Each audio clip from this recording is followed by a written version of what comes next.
Welcome. My name is Thomas Allen Moon, and I'm the author of Payback: Why the Top 1% Must Invest in the Rest and How It Can Renew America. I wrote Payback to deal explicitly with an ongoing trend that politicians of all stripes have refused to admit exists.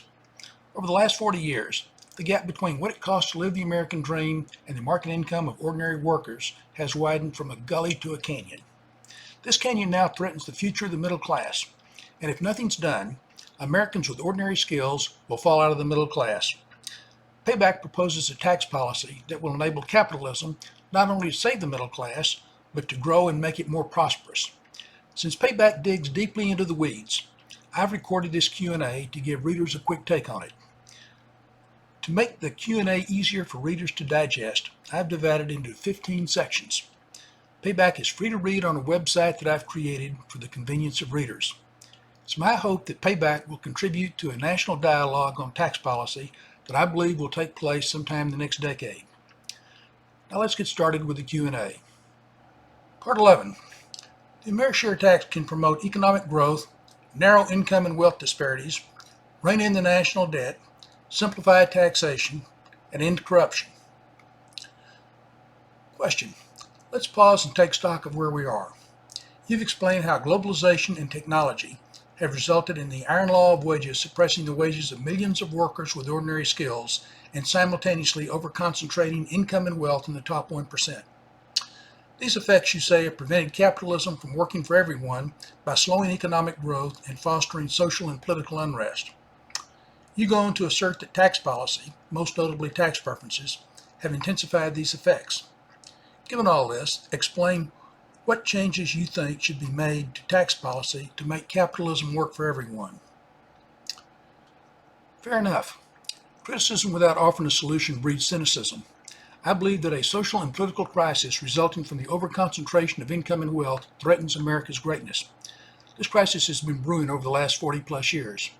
At first, only a trickle of Americans noticed that their jobs were becoming less secure and their incomes weren't keeping up with what was required to maintain their standard of living, much less save for their retirement and pay for their own health care and the post-secondary education of their children. With each passing year, however, it was becoming painfully obvious to more and more Americans that their incomes were lagging. Now, enraged voters know that their jobs are insecure and their incomes are at best stagnating. This realization has led to dangerous levels of social and political discontent. I believe that deconcentrating the overconcentration of income and wealth is essential to coping with this crisis, and fundamental changes in tax policy are the best way to do it.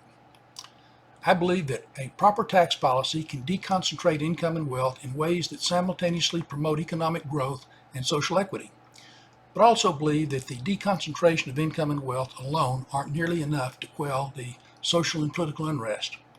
America suffers from many social ills that can't be fixed by tax policy. What social ills are you talking about? With each passing year, fewer and fewer able-bodied full-time workers are able to earn enough market income to maintain their standard of living and take care of themselves financially by saving for their retirement and paying for their health care and the post-secondary education of their children. It's this growing financial insecurity that's caused a dangerous increase in social and political unrest. I believe that the most effective and efficient way to ease this financial insecurity is to expand social insurance and make it more progressive. Explain what you mean by expanding social insurance and making it more progressive. I believe that a growing number of workers need protection from job loss, and that unemployment insurance and food stamp programs should be expanded and their benefits increased. I believe that few workers can save for their retirement and that Social Security, Medicare, and related programs should be expanded and their benefits increased. I believe that few Americans can afford adequate health care and that the Affordable Care Act, Medicaid, and related programs should be expanded and their benefits increased.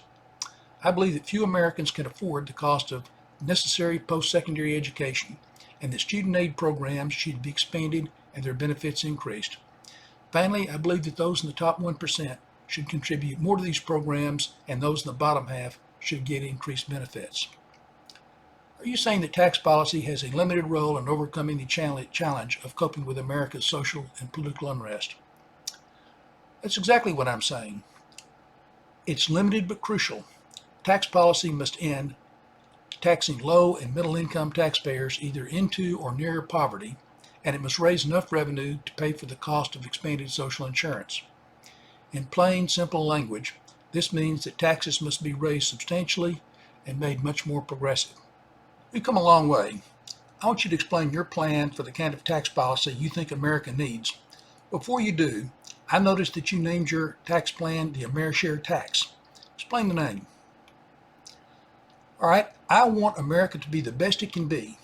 And for it to be the best it can be, it must be a shared experience in which all participate and respect the interests of both those in the current generation and future generations. A splintered America with a myriad of interest groups ruthlessly pursuing their immediate self-interest, oblivious to the interest of others, will doom America's future as the last best hope of the world. The AmeriShare tax raises the revenue necessary to meet the needs of Americans in a way that respects the economic interest of all Americans. It's a tax whose purpose is to purge taxation of both political favoritism and policies which imperil the standard of living of future generations. Great. Now tell us how the AmeriShare tax does that. I'll begin by laying out the principles that should govern tax policy. Taxes should raise sufficient revenue to pay the cost of government and pay down the national debt to a safe level. No person should be taxed so much that their after-tax income is less than 125% of poverty. No person should be taxed so much that they're unreasonably deterred from earning the next dollar. Taxes should strike the right balance between investment and consumption. Taxes shouldn't influence how markets allocate resources. The top tax rate should be as low as possible, consistent with raising necessary revenue. The after-tax pecking order of taxpayers should not be different than the pre-tax pecking order, and taxes should be much simpler and fairer. So what kind of taxes will satisfy these principles? Conceptually, it's easier than you think, but politically, it's impossible under current circumstances. That said, history is full of examples of swift changes in public sentiment and leadership, particularly as social unrest mounts. In my book, I include some of these historical examples and how they ignited transformative economic changes in their day. For the time being, I'll set politics aside and lay out my plan. Fine, but with the understanding that you're not going to dodge the political issue. Go ahead and lay out your plan. The AmeriShare tax would junk the current personal income tax, payroll tax, corporate income tax, and estate tax, and replace them all with a single tax on personal income. Congress itself, in the Congressional Budget Act of 1974, established the normal income tax as the ideal. I believe that the normal income tax, a tax in which all income is taxed the same, rates are progressive, and no offsets to tax liability are permitted, should be the primary source of taxation. The AmeriShare tax would also establish safeguards to assure that sufficient revenue is raised to keep the national debt to a safe level and tax business income in a fair, less intrusive, and simpler way. Let's go back for a moment. You haven't said much about the payroll tax and nothing about the corporate income tax and the estate tax. Why are you recommending replacing these taxes with a normal income tax? I'll start at 50,000 feet. Taxes on income in one form or another account for over 92% of total tax revenue. While the personal income tax, the payroll tax, and the corporate income tax and the estate tax all tax income in one way or another, each does it differently. In terms of revenue shares, the personal income tax and the payroll tax are by far the major sources of total revenue, accounting for 48% and 34% respectively. The corporate income tax accounts for only about 9% of revenue and the estate tax less than 1%. Compared to the normal income tax, all existing taxes have major flaws. If you wish, I'll take each tax and explain why I think the normal income tax should replace it. Go ahead and start with the personal income tax. I've already explained how the personal income tax is riddled with tax preferences that lose revenue, corrupt markets, and favor some taxpayer over others for political reasons. By ending all tax preferences, the normal income tax would cure these defects. For those who fret over socialism, they should abhor the fact that tax preferences enable politically adept players to enjoy more after-tax income than politically inept players who had more pre-tax income. The essence of socialism is for politicians, instead of markets, to pick winners and losers. And picking winners and losers is exactly what tax preferences do. Getting rid of tax preferences should be the goal of true capitalists, while crony capitalists and socialists try to protect them. What's wrong with the payroll tax? That's simple. The payroll tax is regressive in the extreme because it taxes only wages and salaries, taxes all income from the rich and poor alike at the same rates, and taxes every dollar earned by those in or near poverty. As I said earlier, it makes no sense to tax hamburger flippers deeper into poverty and then offset these taxes through the EIC and provide benefits under social insurance programs. The normal income tax is progressive and doesn't tax low and middle income workers into or closer to poverty. For those who will fuss about how Social Security and Medicare will be financed, under the AmeriShare tax, they'd be fully financed from the normal income tax. What's wrong with taxing corporate income? Nothing whatsoever. It's not whether, but how best to tax not only corporate income, but all business income. To get my full proposal, you can read my book, but I'll give you a quick take. Since I agree that businesses don't pay taxes, I'd tax business income by taxing business owners for all income they receive from their businesses. Generally, I think that all business taxation is incurably distorted by the political accounting. So I'd cut the Gordian knot and tax all business income on a cash basis. Once a business owner has recovered the full amount of what they've invested in and contributed to the business, I'd tax all distributions from the business to its owners as income. What's wrong with the estate tax? Like the personal income tax and the corporate income tax, the estate tax is riddled with exemptions, exceptions, and deductions, which simultaneously prevent it from raising significant revenue, enable those who are politically favored to avoid taxation. The AmeriShare tax would treat all inheritances as income to the recipient and tax it under the normal income tax. For those who think that individuals or nonprofits should be able to inherit wealth without being taxed, I grant a lifetime exemption to each individual of $2.5 million, give or take $1 million or two. Since I believe in charity, I wouldn't tax bequests given to a qualified nonprofit. Over time, I believe that taxing inheritances as income, subject to a reasonable exemption, would go a long way toward deconcentrating wealth without harming the economy. One quick follow-up on the estate tax. Would it force the breakup of family-owned businesses and farms? Well, I promise you that even if the AmeriShare tax were to be adopted, the estate planning industry has the imagination and legal tools to keep family-owned businesses and farms in the family if that's what they wish. I think that we've covered what you don't like about existing tax policy. Now tell us how the normal income tax or the AmeriShare tax you propose would satisfy each of the principles you laid out. Okay, I'll start with how it would raise enough revenue to pay the cost of government, including paying down the national debt to a safe level. Virtually all state and local governments are required by law to enact budgets in which there must be sufficient revenue to pay all costs of the government.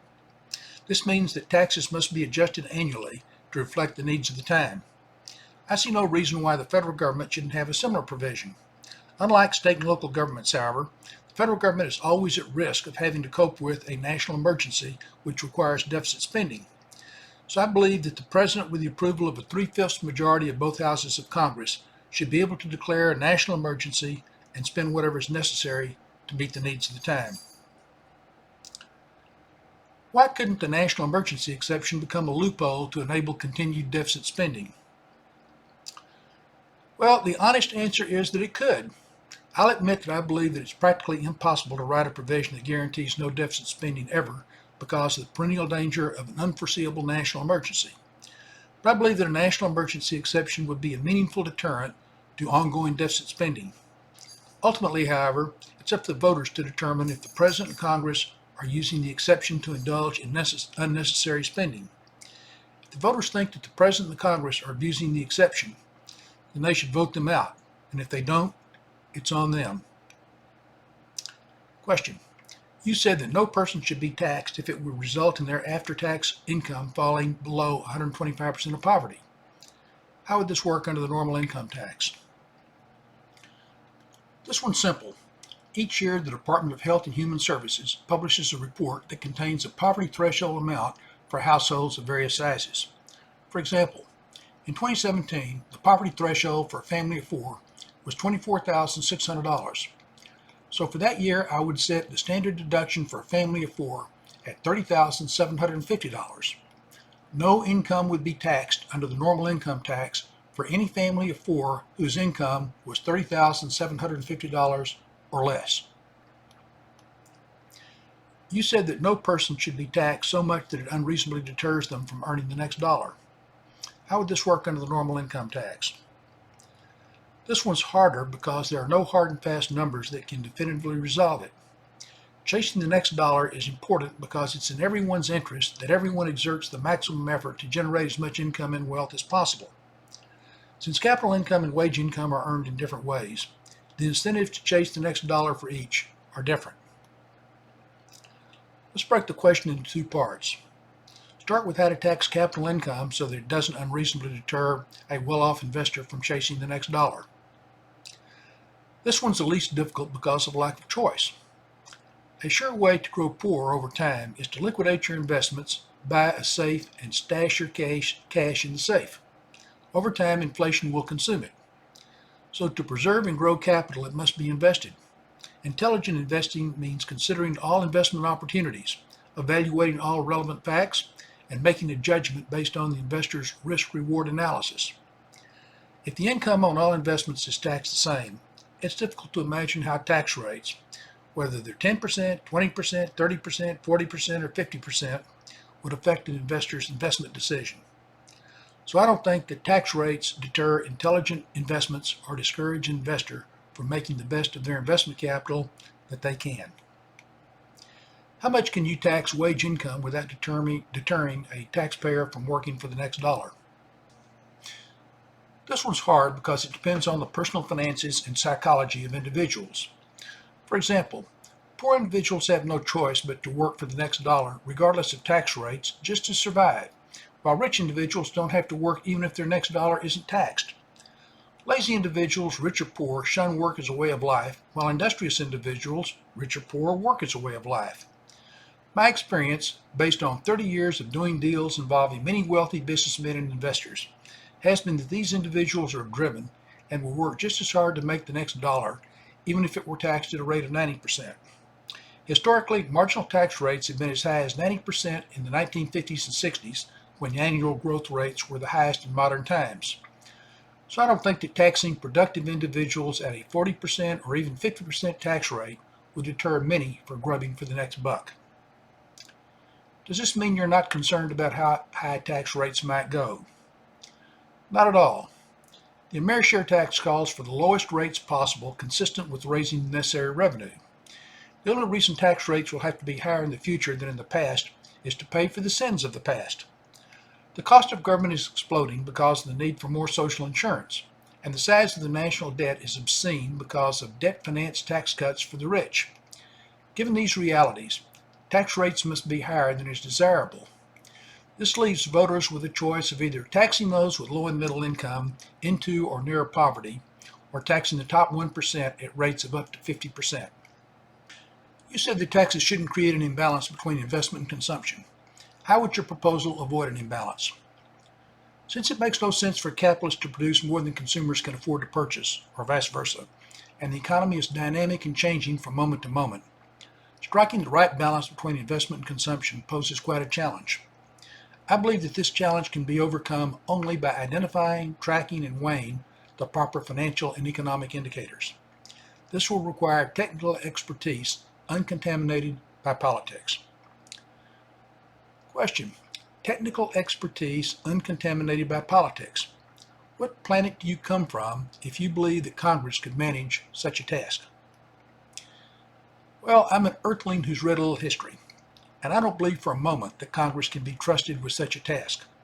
The Amerishare tax includes establishing an independent board, similar to the Federal Reserve Board, commonly referred to as the Fed, to oversee tax policy and set tax rates annually to assure that a proper investment-consumption balance will be struck.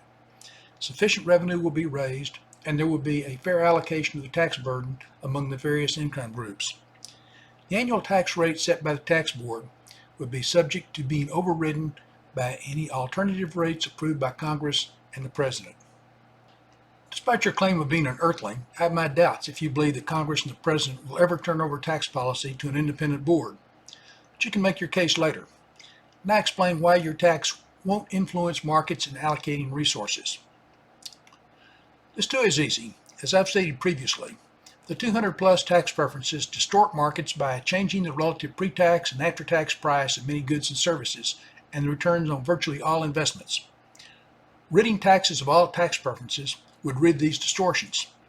Since the Amerishare tax increases the progressivity of taxes, it would affect markets only by shifting consumption from elite luxury markets to mass consumer markets.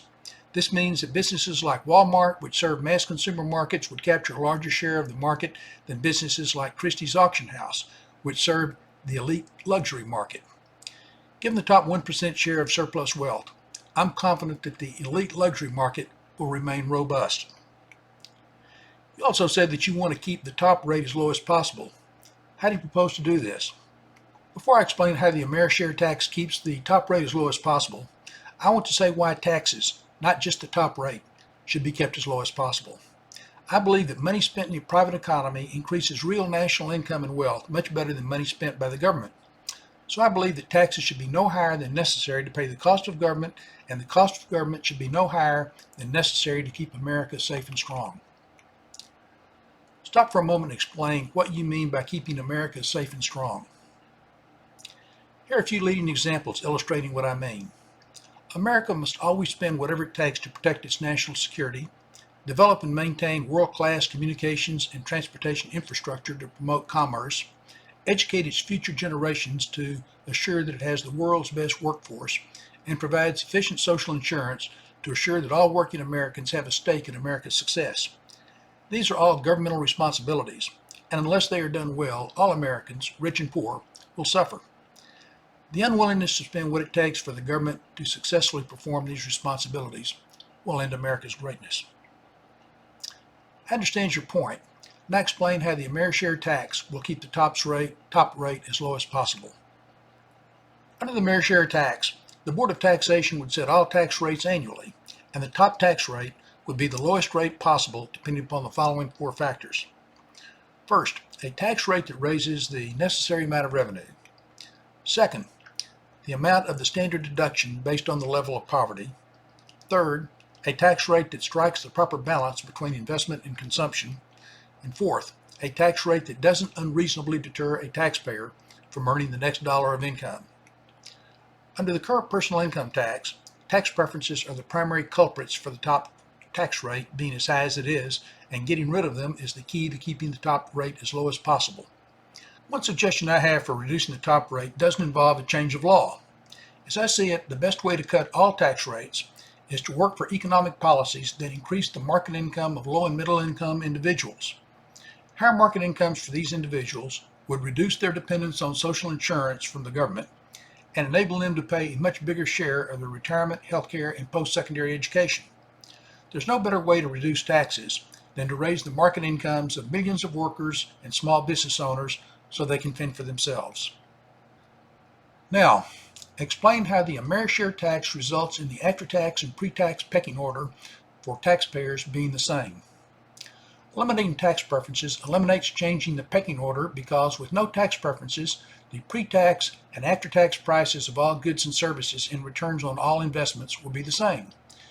The extent to which tax preferences change the pre-tax pecking order is an example of politicians picking winners and losers, which is the hallmark of socialism. How will the Amerishare tax make taxation much simpler and fairer? I believe that taxes should be fair, and complexity is the mortal enemy of fairness. Like other evils in taxation, tax preferences are the culprits. They make taxation both complex and unfair. Stop for a moment and clarify what you mean by fairness. To me, fairness means treating all taxpayers the same, and complexity is the primary means by which the richest of taxpayers get a better deal than all others. How does complexity get the richest taxpayers a better deal than all others? I'll give an example that I think fairly applies to most leading tax preferences. Capital income in one form or another comprises most of the income of the richest taxpayers, while wage income is virtually the sole source of income for almost all others. All wage income is taxed at the highest possible rate, but tax preferences cause many types of capital income to be taxed at lower rates. Since all dollars, regardless of how they were earned, spend the same, I think they should be taxed the same. So I suggest that wage earners, who earn their bread by the sweat of their brow, ask the politicians why it's fair to tax their wage income at higher rates than the investment income of the wealthiest of the wealthy. Hold on a moment. Go back to what this has to do with complexity. A lot. A law that taxes all income the same is simple and fair, but a tax preference that carves out exceptions and taxes various types of income at preferential rates is complex and unfair. It's unfair because wage earners are taxed differently from investors. Explain to non-professionals what makes tax laws so complex. All right, as a former practitioner, creating exceptions to laws of general application is tricky and usually involves heaping one exception on top of another, sprinkling in a few intricate and arcane definitions, and finishing by tossing in a few cross-references to other laws. Preferred taxpayers pay huge amounts to smart tax lawyers and other professionals to tailor the tax preferences on which they rely to fit their special needs. It's both an art and a science. The accumulation of over 200 tax preferences explains the hundreds of pages of tax statutes, the thousands of pages of regulation, and the thousands of IRS revenue rulings, general counsel opinions and memoranda, private letter rulings, forms, guidelines, and miscellaneous explanatory materials. Let's agree that tax preferences seriously complicate taxation and make it awkward and hard to understand. Lots of things are awkward and hard to understand. How does this result in the richest of the rich getting a better deal than everybody else? Well, here's how. Because tax preferences are awkward and hard to understand, they're expensive and difficult for the IRS to administer. Oftentimes, wealthy taxpayers make dubious but plausible claims under tax preferences, which have been intentionally crafted to include vague and ambiguous language to disguise the scope of their effect. Once a plausible, even though dubious claim is asserted, the burden of denying the claim shifts to the IRS, resulting in litigation. Not infrequently, the IRS attorneys are overmatched by the taxpayers' high-priced tax lawyers. Knowing that complex litigation can consume huge resources and ultimately be unsuccessful, the IRS frequently shies away from the contest. Unlike complex laws, simple laws are relatively easy and cheap to administer. Sounds like just another way of the world issue. Yes, but before we leave complexity and fairness, I've got a couple more points I want to make. First, I want to explain how taxpayers with deep pockets have an advantage in taxation because of complexity. And second, how much revenue is lost due in large part to complexity. How does having deep pockets give rich taxpayers an advantage? The fact that a person has a right under law doesn't guarantee that the right will be enforced.